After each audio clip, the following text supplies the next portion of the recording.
Hey, good morning, everyone, and welcome to ShortSalePowerHour.com. My name's Fred Weaver. Coming into the picture is my well-dressed twin partner, Kevin Kaufman. Hey, buddy. Hey, buddy. How you like these things? Liz Landry, this is for you, girl. Yeah, these are good stuff right here. Nick Yeah. Cameron? Yeah, well, you stopped playing. Yeah, Nick quit a long tired time. of Well, losing. Liz quit a long time ago too. Like she's just not. Yeah. I don't know. Jennifer Klein, I haven't had a game from you either in a while. I don't know that she ever beat me. Lawrence Coe though. Oh gosh, dude, that guy He's whoops good. me. Yeah, he whoops He's me good. sometimes. I'm coming after you though, Lawrence. Yeah. So anyway, half our audience has no clue what we're talking about. Martin so Handelman, there's no sense even talking more about Jim this. McGuire, they all play. I'm just thinking of the people that play. These are cool though. Come on. So hey, we redid the room here today. We've got a enormous whiteboard turned backwards on you here. That's gonna eventually go on the other side of the room. So anyway, let's get down to business, Kevin. Let's do it. Let's talk. So today, Special request today, right? a special request, and this request came based out of, I think it was last Wednesday's episode or last Tuesday's episode, where we talked about the CEO of Freddie Mac, discussing how forbearance is a good alternative for them over foreclosure. Yeah. And we poked some fun at it. Sure. Because it is funny. Well, anytime you hear anytime you're in that much stuff, it's funny. Stuff. That's a good way to say that. So, Kevin, the request for today's episode was, what would we have asked the Freddie Mac CEO had we had the opportunity to do an exclusive Our interview? good buddy Roger Higgle actually asked us, hey, to film this episode, this is a special request for you, Roger. And I think, obviously it's for everybody else as well. So, Kevin, let's just alternate here. Go ahead and give me one question. You know, I think the first question I want to ask him, and just from a standpoint of I've got this guy's captive attention, I'm going to ask him over the last 2 years, what has been the difference percentage-wise of loss, short sale versus foreclosure? What I'm getting at is how much more money are you mitigating doing a short sale versus a foreclosure? That's the first question I asked. Cool. Well, and I'll continue on with that. I would ask him, of the short sales that you denied or counteroffered that were not accepted by the buyer or the agent and eventually went to foreclosure, what was the cost difference between what you received in net proceeds at foreclosure versus what you would have received had you accepted the initial offer?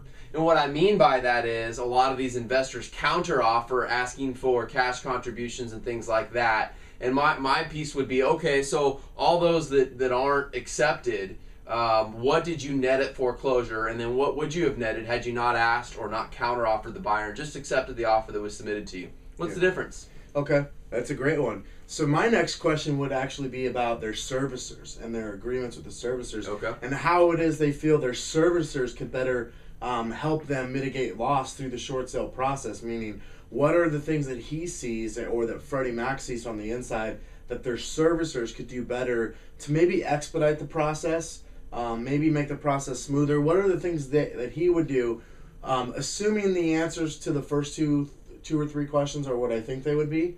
What it is he would do to actually expedite the short sale process if he was running the servicers? I like it. That's a good one for him. That's a really good one.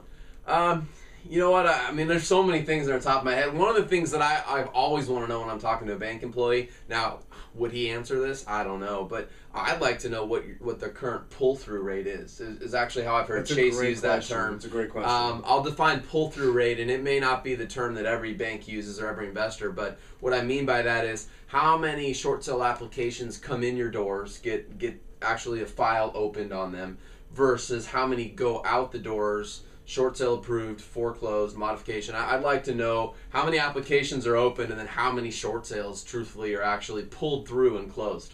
Yeah. I would also like to know...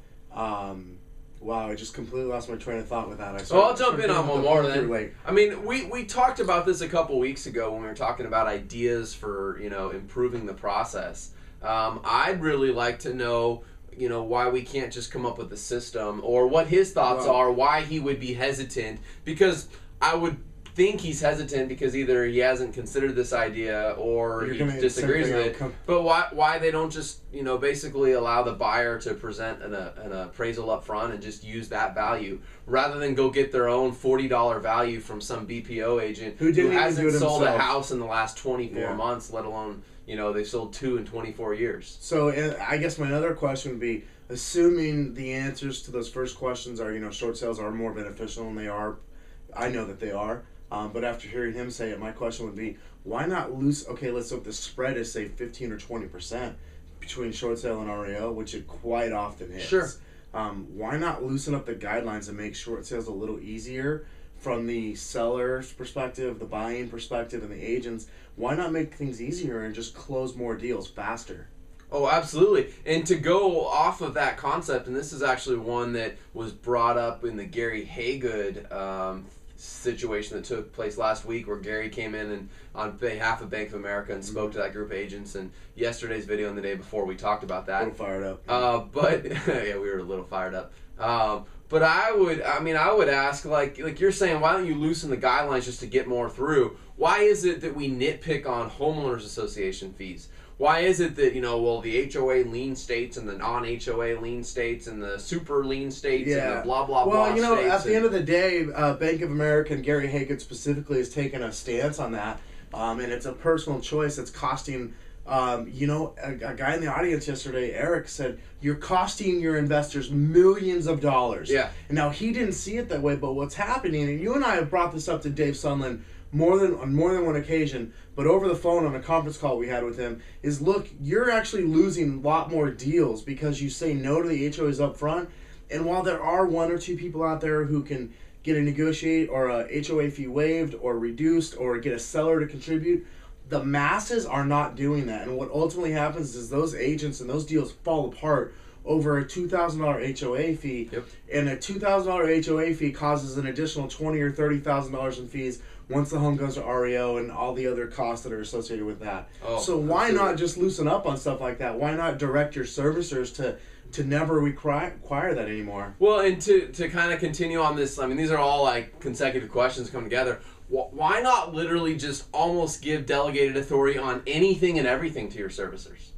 Like, why not, when you say loosen the guidelines up, why not just give them delegated authority on pretty much everything? The homeowner's behind on payments has shown that they're not willing to pay us or can't pay us, either one. End of story. We'll take X dollar amount as a percentage of fair market value. We like to see the closing costs, blah, blah, blah, but at the end of the day, if you ask once and they come back and say no to you, then great, just accept it and move on. Yeah. How hard is that? Here's my next question is, why do I have to work so hard to challenge your value? So, like you mentioned earlier, the BPO agent... The value situation has to change.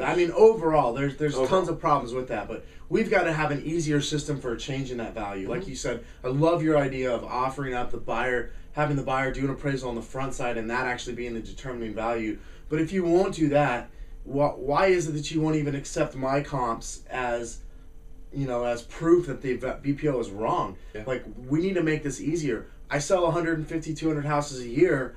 I know values of houses. Somebody who sold 2 houses over the course of the last 3 years doesn't understand values the way I do. So we'll end with this last one and kind of wrap it up, but I would like to talk to him about second mortgages, because I believe that a lot of Freddie Mac and Fannie Mae deals are lost over the amount they pay out to second mortgages. Yeah.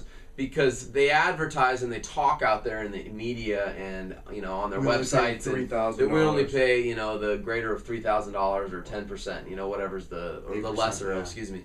You know what? Why not just loosen your guidelines and say, hey, whatever the second owes, we'll give them 10%.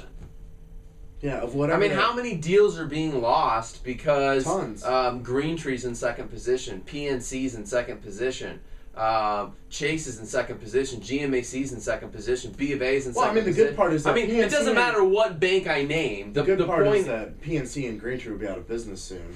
Well, but the point is that deals, short sales, get lost over the amount of money that's offered to seconds. Yeah.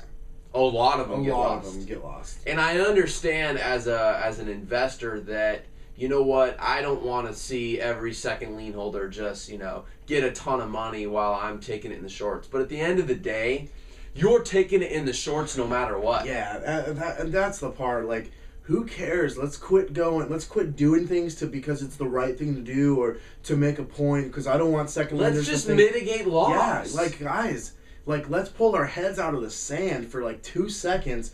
mitigate loss and move on. Oh my gosh, our country could actually start to move forward if we could just close short sales at, say, like a 75% eclipse rather than the 25% that we have right now. Yeah. I mean, we actually could move forward as a country financially if that could happen. Imagine the differences.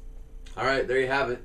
I'm not sure any of that's actually realistic and relevant, but we're sharing. But here's what's his name again? The CEO. Oh, dude, I don't even remember. Okay, Mr. Freddie Mac CEO, this is your open invitation.